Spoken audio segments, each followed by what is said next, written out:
What's up, guys? Chris back from CC Data Center Elites, bringing you guys another deck profile tournament edition. We had a tournament over the weekend, not set 10, but just kind of a normal tournament where we got to. It was a pretty big tournament. I ended up going 2-2. I was actually a little disappointed. My matchups were pretty good, but the last two matches that I had, my opening hands, as well as just my drawing, was really bad.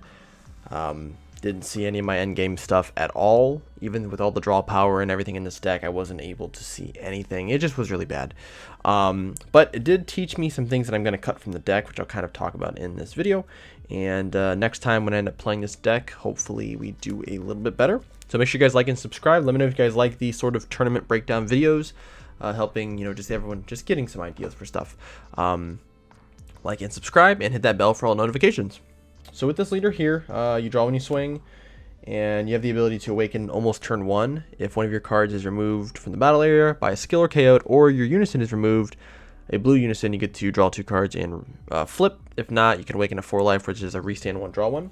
And on this side, you draw when you swing, and then you activate battle for 2 blue. Choose one of your blue unisons, give it 10k and triple strike for the battle. Really strong. We take advantage of that a lot in this deck. And then also you have the same effect on the other side, where if one of your battle cards or blue unison is removed or KO'd, you get to restand 1 blue mono energy and draw 1. So the my awakening, I guess, requirement was finding one of my blockers. So we run 2 of the J Coles, or the J Coles, actually is how it's pronounced, but we just call it J Cole. And blocker. Reveal the top card of your opponent's deck. If it's a battle card, you get this card gains revenge, and they have to shuffle. You get this out turn 1, you're going to guarantee to awaken. Then we have 4 the Rotas, which is another blocker. When you block with this, you get to restand a blue energy. So this is really good on your unawakened side, or on your awakened side, especially if you're tapping out for this. Because when this card dies, you get to restand 1 from him, and then restand 1 from your leader, and then draw 1. So you get to restand 2, draw 1.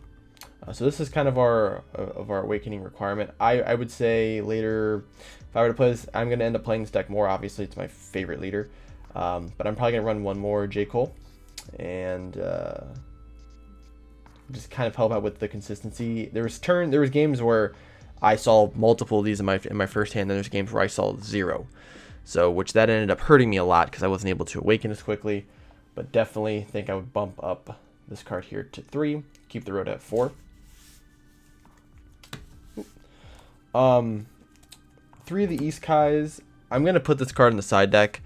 I ended up playing against the matchups that I played against. I played against Android 21 starter deck leader, Cooler, Lord Slug, and Ginyu. And I lost to the Lord Slug and Ginyu. Lord Slug, I don't get to do anything because I don't have a hand. So if you don't get the right cards at the right time, it's kind of a lose situation. And they don't play battle cards really on my turn, so this was kind of a dead card. Ginyu, same thing, it just kind of was a dead card. But I am going to sideboard this because against the Cooler matchup, worked super well. My teammate just kept playing out Coolers and stuff and just making bottom deck cards. But this is going to get put in the sideboard for sure, just in case they play against certain matchups like that. But I'm going to end up taking this card out completely. 3 of the SS Blue Vegitas. I'm kind of iffy on this card. I think it's good if you play the Gogeta Unison package with the Trunks, so you can play out the Trunks, tap 1, plays out from your hand. Having more blue battle cards that are Saiyans is really good. It was okay. It's a 15k crit, so it does apply pressure. And when it dies, you get to draw 1 and search your deck or your drop bearer for a 2-drop unison, which is we run 4 of them, so it's not a huge hit. But also if it dies on your turn, on your opponent's turn, you get to draw 1 and restand 1 from your leader. So it's a draw 2, restand 1, search the drop. I don't know. I'm kind of iffy on it right now. 3 of the Dispo Supersonic Subversion. This I feel like I'm going to keep, and I'm gonna, if I do take out the Vegetas, this will become more of a main state card in the deck. So I get to It's 15k body. When it dies or is removed, I get to draw a card. But its auto is really nice. When my opponent plays a battle card greater than their current energy, I get to take a life and put this card back in my hand, and then that card goes back in their hand. It doesn't say instead of playing, so that effect will still come down. But if they do an arrival or something, I can put this back in my hand and put that card back in their hand. So it works really well against Fu, because this is an auto, so it does go. So this will hit the board.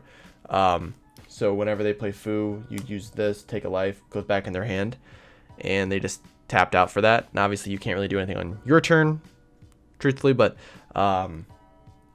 you can use your leader ability. You know, give something triple strike, because that's not negated, but everything else is negated. But this ends up coming in clutch a lot.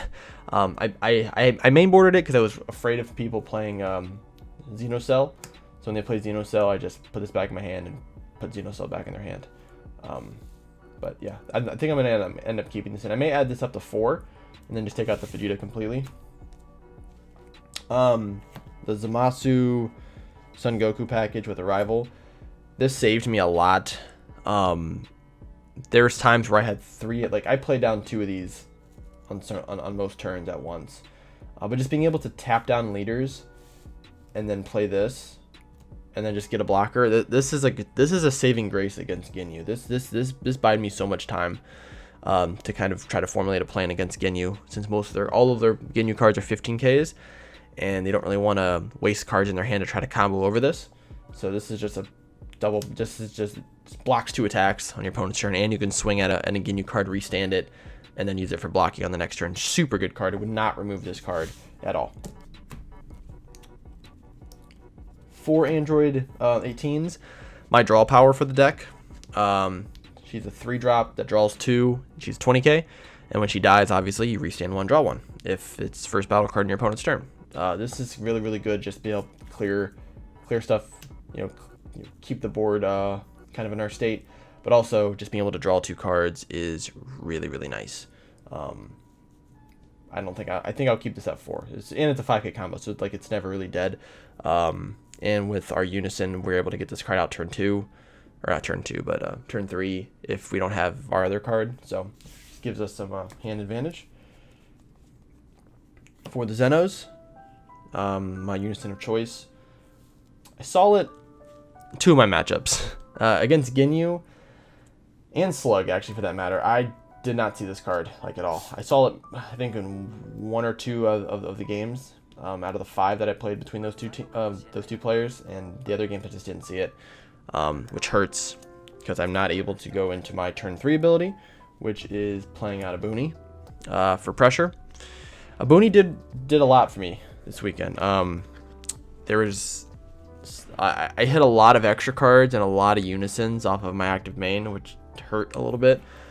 But there were turns where I was able to play 2 of these down in 1 turn, restand 2. It felt nice.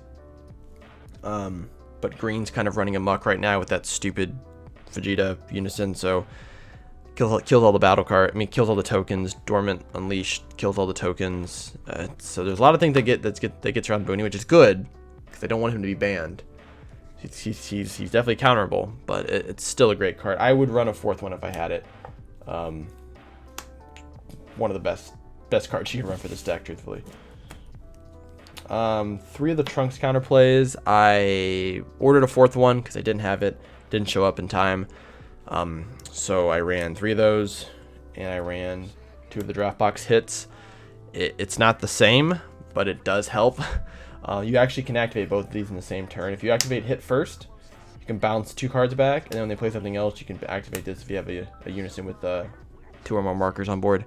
In the future, when I have 4 Trunkses, I'll run 4 Trunks in 1 hit. I don't think it's a bad card to keep in the deck. I think it's definitely something you should run if you're playing blue, if you have the ability to, if you have it. It is going to be really good. Being able to just put anything 5, I know it is 3 energy, so it is kind of a tall deal, but if they're really focusing on your Unison but you have energy left and they play something, you can just use hit and it still will help you save the day. So 4 Trunks, 1 hit. to the Gotenks Unison. I'm gonna bump this up to 3. I didn't see. I when I saw it, it did win me a game against Cooler, but I only saw it once. And I definitely think it's a better. It is a good card to have as 3 because I generally charge 1 and I never see the second one. And that's generally like turn 2, turn 3 is when I saw it. So, well, I'm gonna play this after turn 5 more than likely. If I don't have either one of my endgame cards, any 3 of the endgame cards that I run. So this is kind of there as a dual attacker. I can give it 10k in triple strikes, becomes 30k triple strike off my leader, and just kind of helps clear the board. Also, it's -3. Bottom deck's 2 battle cards, or you can -2/-2 to draw cards. 2 Ultra Instinct Kamehamehas. I think 2's fine. More than that just kind of clogs the deck up. Just don't charge them because they are really reliable in this meta.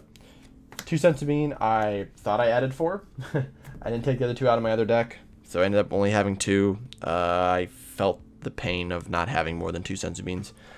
I didn't realize it until I was in my last match against Ginyu, where I'm like, oh, I don't have 4 Senzu-Beans in here. That's probably why I'm not able to stay alive against all these Ginyu swings. So definitely gonna bump it back up to 4. 4D Magic, nothing to say there. That's your blue negate.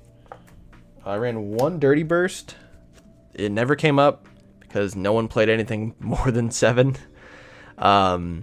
Everyone was either playing the Vegito Unison, which this does not hit, or Rebrian, and this doesn't hit that either because it has to be 7 or more. So this is basically a secret rare stopper. I think it stops Fu because it's in the counterplay window. But that's it. Yeah, it never came up. I probably will keep it as a 1 of just in case something happens, but no more than 1. One of my endgame bosses was the 7-drop Goku package. I don't know how I feel about this. Both times I played this, so the idea is you play out a Boonie, and then you play this to bounce Boonie back, and then you play this on top of it. Now, both times that I did this, I didn't have this in my hand, or I didn't have enough energy, and I just didn't go into this automatically, which is what I should have did. I think the one turn I played a Boonie back out, and then got 3 more tokens and reset another energy, and then next turn I think everything got killed on my board from Rebrian. Could have just played that, but I was also trying to wait until my opponent had a bunch of cards on the board, so I can get this effect off where it just bounces everything back. I'm going to keep this card in the deck, just because I think it is a good finisher, and it works really well with this in a Boonie. Maybe bump up the 5-drop to 3, keep this at 2, possibly. We will see in the future. 1 Fu, this ended up winning me my matchup against Cooler, because I was able to play this out both games that I won, and stop him from doing stuff on his turn. So he had to basically charge, he swung with leader and then passed, which bought me a lot of time. And then obviously the big guy, the Gogeta. I was really mad after the Ginyu game against one of my teammates because I did not see this at all.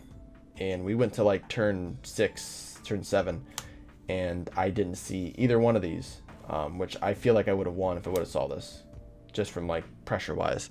But I couldn't see it, so he took advantage of just my bad card draw and that's how the game happens sometimes. But I wouldn't change this. I think these 2 perfect end game cards for this deck.